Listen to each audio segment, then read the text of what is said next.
Good morning children. Class 8। आज हम हिंदी 2 का पाठ 2 वृक्ष पुराण का आगे का भाग पढ़ेंगे।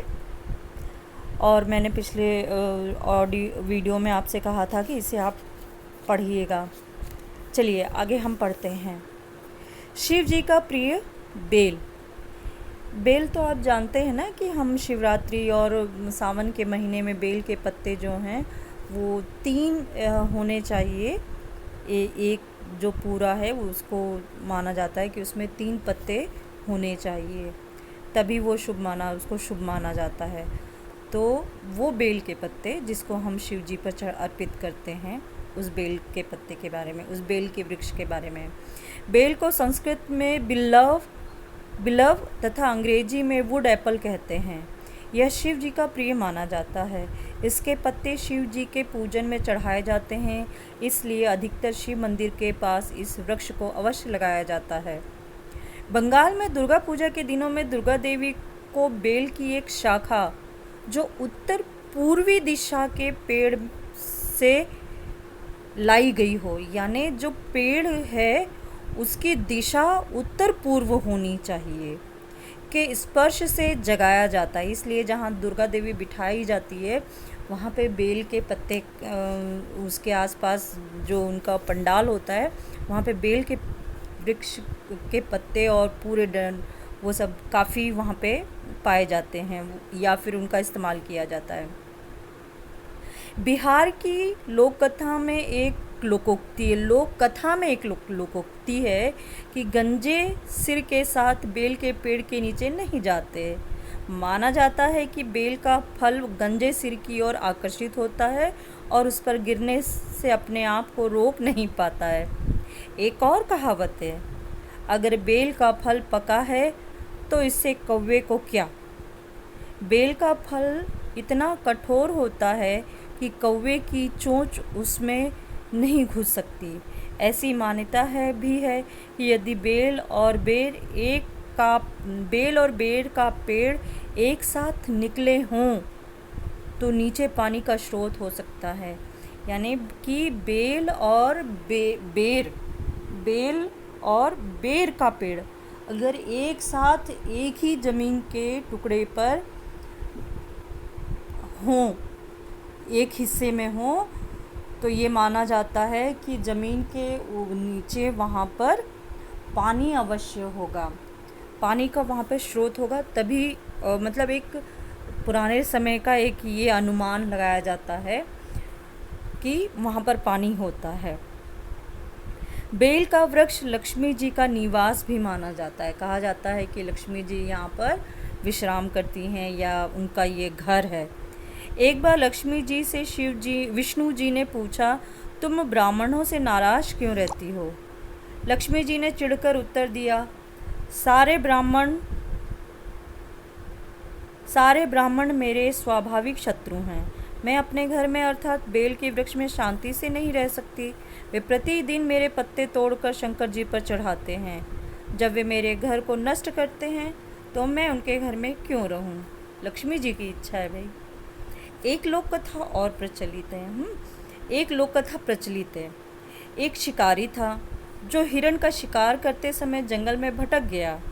जब वह थक गया तो एक बेल के पेड़ पर चढ़कर बैठ गया। उसने वह रात उसी पेड़ पर गुजारने का निश्चय किया। पेड़ के नीचे एक छोटा सा मंदिर था जिसमें शिवलिंग था। उस दिन शिवरात्रि थी। अपने बैठने के स्थान को आरामदेह बनाने के लिए उसने बेल के पत्ते तोड़े। उनमें से कुछ नीचे शिवलिंग पर गिरे। उसके पसीने की बूंदें भी शिवलिंग पर गिरीं। शिकार न मिलने के कारण उसने सुबह से कुछ नहीं खाया था, इसलिए उसका व्रत भी हो गया। शिवरात्रि की पूजा की सारी क्रियाएं पूरी हो गई।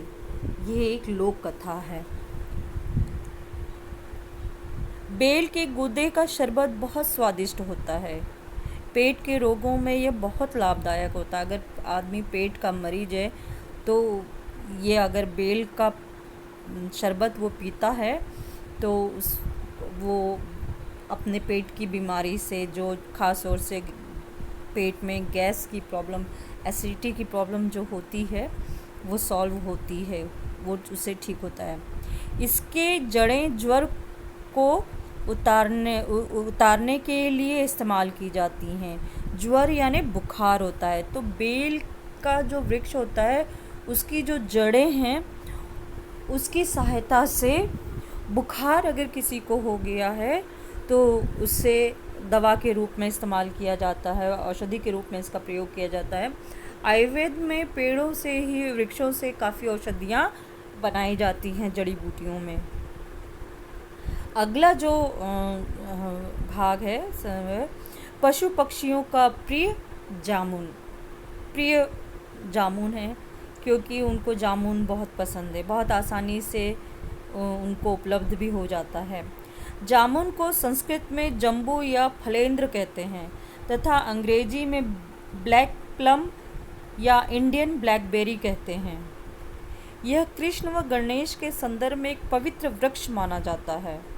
बौद्ध धर्म में भी इसका महत्व है। बादलों के देवता मेघ ने धरती पर जामुन के रूप में अवतार लिया था, इसलिए इसके फलों का रंग तूफानों के बादलों के समान है।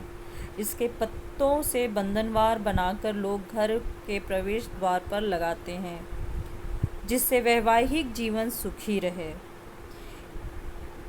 इसे भी अक्सर मंदिरों के पास लगाया जाता है। ब्राह्मणों को भोजन इसकी छाया में खिलाया जाता है।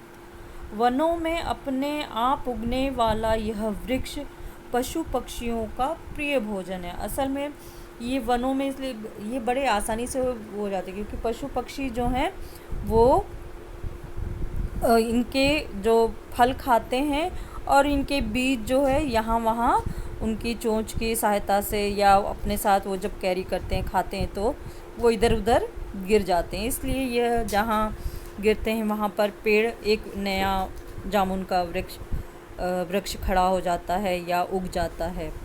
पंचतंत्र की उस प्रसिद्ध कहानी में से जिसमें बंदर अपने मित्र मगर को जामुन के फल खिलाता है, लगभग सभी परिचित होंगे। आप जानते होंगे मगरमच्छ वाली वो कहानी, जिसमें मगरमच्छ बंदर को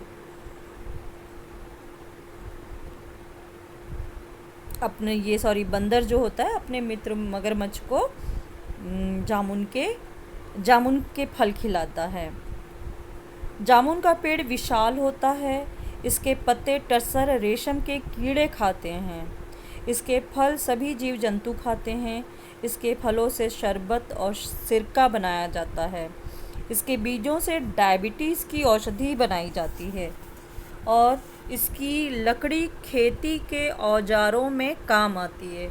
जो खेती के इंस्ट्रूमेंट होते हैं, औजार होते हैं, उस लोहे के औजार को इसके पेड़ के जो पेड़ का टुकड़ा होता है उसे करके उसमें लगाया, जैसे कि कुल्हाड़ी है या खुरपी है और कुदाल है, हल है। तो इन सब चीज़ों को जब बनाया जाता है तो इसमें इस लकड़ी को, उन औजारों को इस लकड़ी में फिट किया जाता है और फिर उपयोगी हम उसको इस्तेमाल करने में इसका प्रयोग करते हैं। वृक्षों के विवरण से, तो इस पार्ट में जो हमने पढ़ा है, तो वृक्षों के विवरण से तो हमें समझ आ गया है कि वे हमारे जीवन का अभिन्न हिस्सा हैं। देवी देवताओं ने इन्हें सम्मान दिया है, तो हम कैसे इनका तिरस्कार कर सकते हैं। इनकी रक्षा हमें अपने परिवार के सदस्य के भांति करनी चाहिए, क्योंकि वास्तव में ये हमारा परिवार है। उत्तराखंड का चिपको आंदोलन इस बात का प्रमाण है कि हम चाहें तो संगठित होकर वन संरक्षण कर सकते हैं।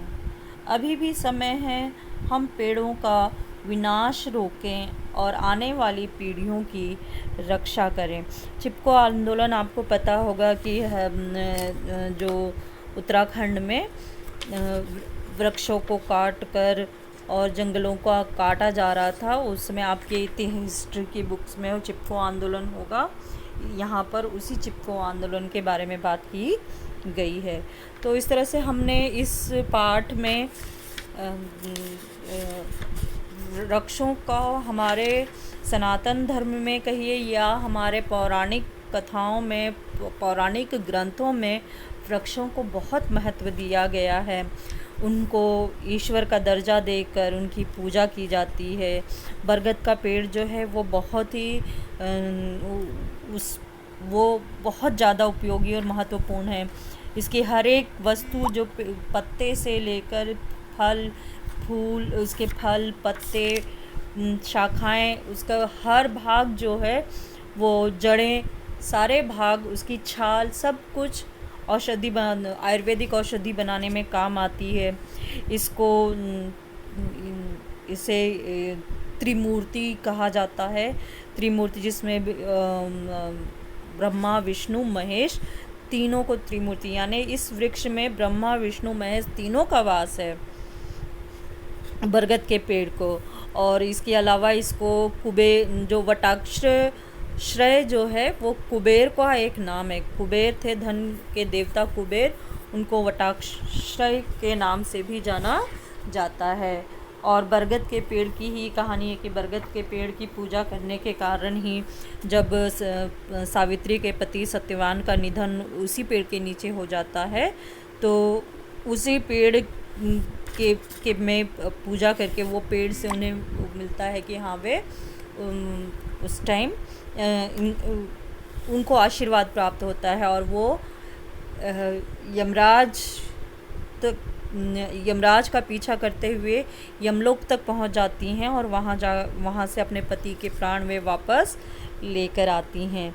और बरगद का पेड़ बहुत सदाबहार है। इसकी उसके जो लटें नीचे गिरती होती हैं, जब वो ज़मीन को टच करती हैं, उसके बाद वे और भी बहुत सारे उससे वृक्ष बनते हैं। आम का पेड़ हम सब जानते हैं, आम के पेड़ के बारे में, आम की कि ये लंका में था और हनुमान जी को ये बहुत पसंद आया और उन्होंने इसे खाकर जब फेंक दिया तो समुद्र में पानी की सहायता से ये हिंदुस्तान की ज़मीन पर आया।